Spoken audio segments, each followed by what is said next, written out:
Hey everyone, this is Video Game Fan 1999 here, and it's now time for me to do my next gameplay here on my channel. But before we get started, I do have a special guest joining with me, and that is Video Game Fan 96. Hello guys, and this is Video Game Fan 96 here, and today we are playing, I'm going to be the special guest on this particular game for today. But anyways, today we are going to be playing Sonic Rider Zero Gravity for the Nintendo Wii. So let's get started.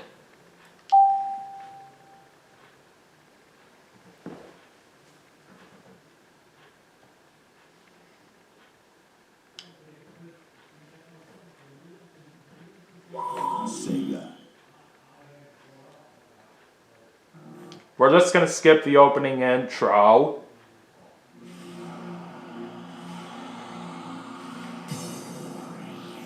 Yeah, there's really no point in showing off the opening intro due to the fact that it's way too long. Yeah, it does make sense. And not only that, that same cutscene does appear in the story mode of this game. Those are basically a couple reasons why we are skipping it. But anyways, we're going to go ahead and jump into my file. Let's go to the game start. We're going to go to normal race. Alright, so we're going to start things off at Megalo Station. I'm going to be a Sonic.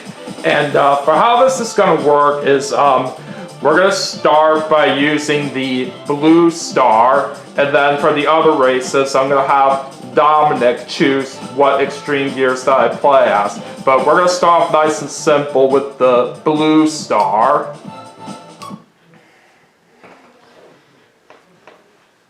Alright, let's go.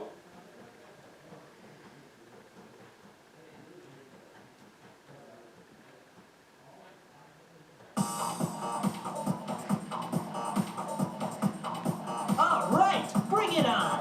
One thing to note though is well, if you guys remember the air meter from the first Riders, well, on the bottom left corner there's like this thing called GP. I don't know if it's I don't know if it's gravity power or gravity point, but regardless, that is your gravity meter. And basically, if you use your gravity powers, if you use your gravity powers by either doing the gravity dash thing or the gravity turn thing, just like here's the gravity dash, for instance, it allows you to use the gravity, and if you want to get off of it, you can just press the 2-1 or just shift your phone again to get out of that. If you do end up running on gravity power, or if you run on gravity, then you don't have to worry about it. Your character will not go on foot like what happened in the first Rider. Yeah, the GP in this game is pretty much the main gimmick here. You basically do need it for some portions on some tracks. It basically can be useful for turns and hitting certain obstacles. And when you approach a jump, you just basically press the 2 button. And the more closer you are to the edge of the platform, the better your trick rank will be. And also to mention, if you search on a ring during the race, you can do a gear change.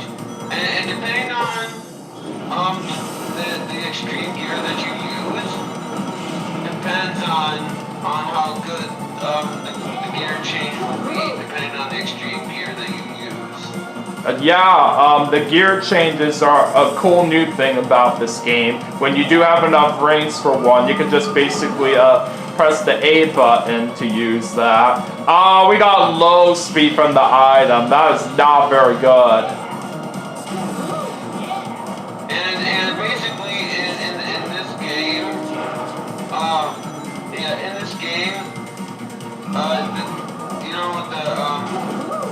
with the gravity thing,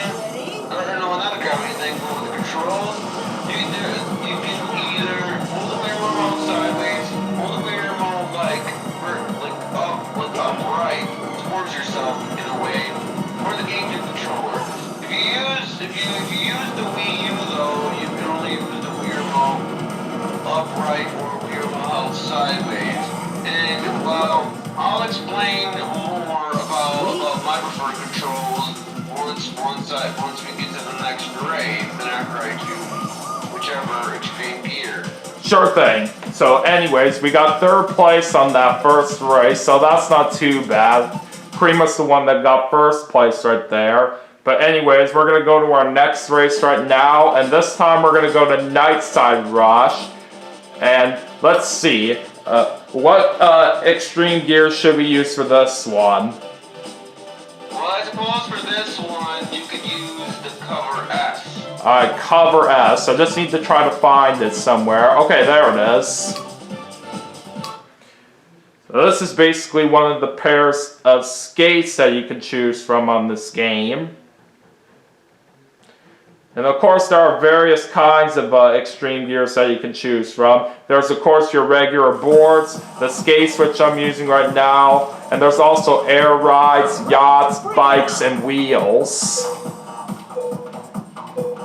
And since I do not have access to the original Wii, I can't play this game with a GameCube, so with me, I just use the Wii remote sideways. Now at first I thought the controls were really bad with the Wii remote sideways, until I later found out you can turn by using the D-pad on the Wii remote.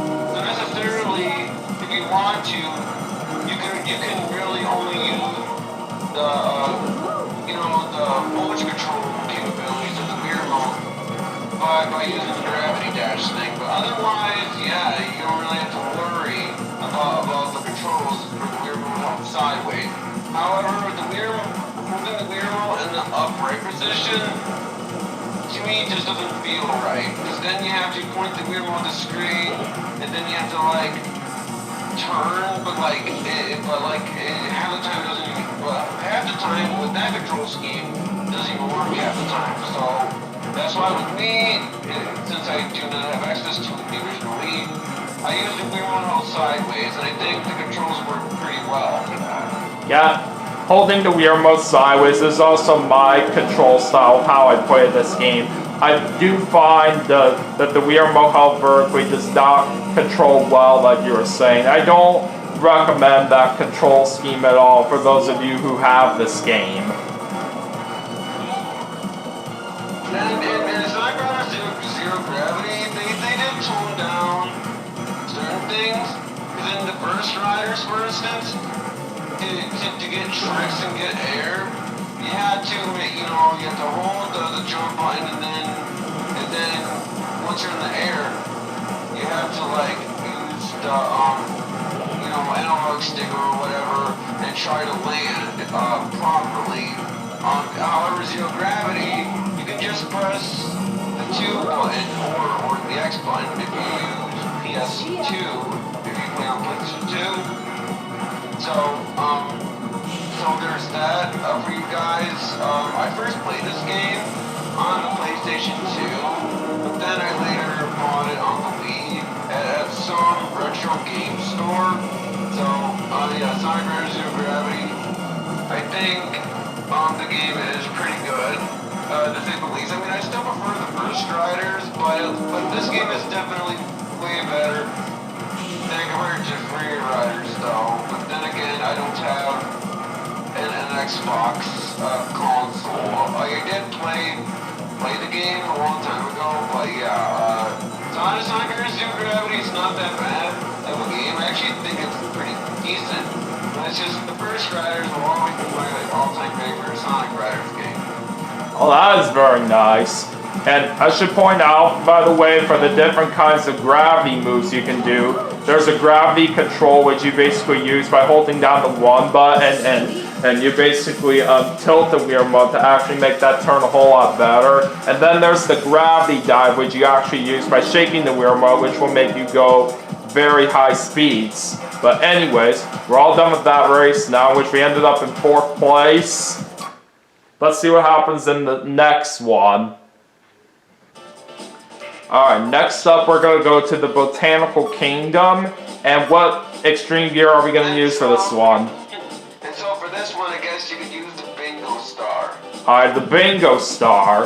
Alright, let me just take a moment to find this one.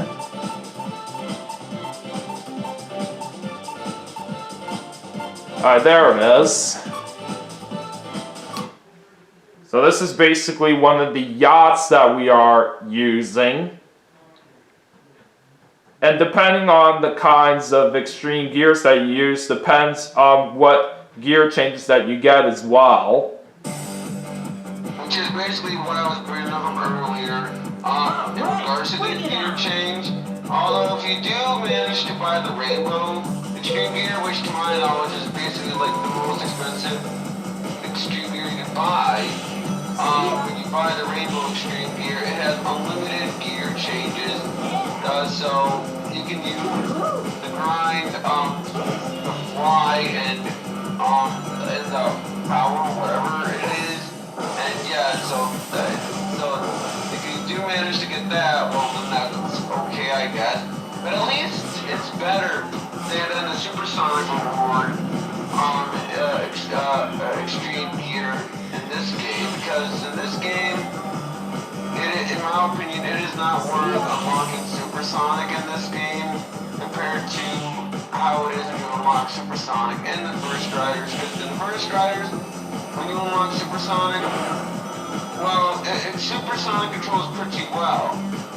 But in Zero Gravity, however, yeah, once Supersonic collects a certain amount of range, well then he automatically dashes, and whether you like it or not, and when you do use a gravity dash thing, you use up even more rings, and yeah, so I would recommend to the people out there to not unlock Supersonic unless they are unlocking it for completionist purposes. And as you guys saw from earlier, the kind of extreme gear the kind of gear change that I used right there is a ring cap up. It basically does increase your rings to the maximum of what you can have. Originally, you can only hold up to 100 rings, but it actually increased my maximum ring count to 50.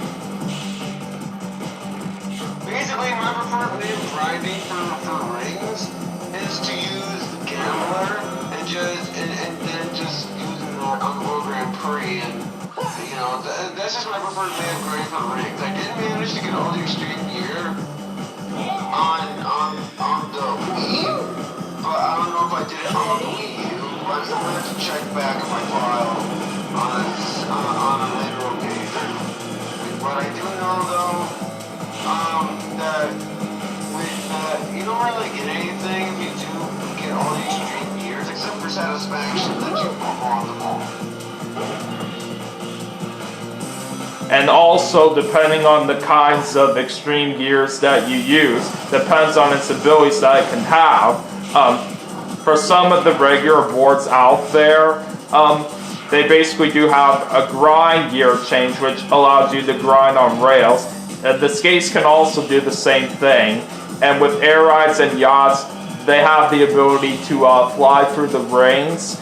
And with bikes and wheels, they allow you to punch obstacles.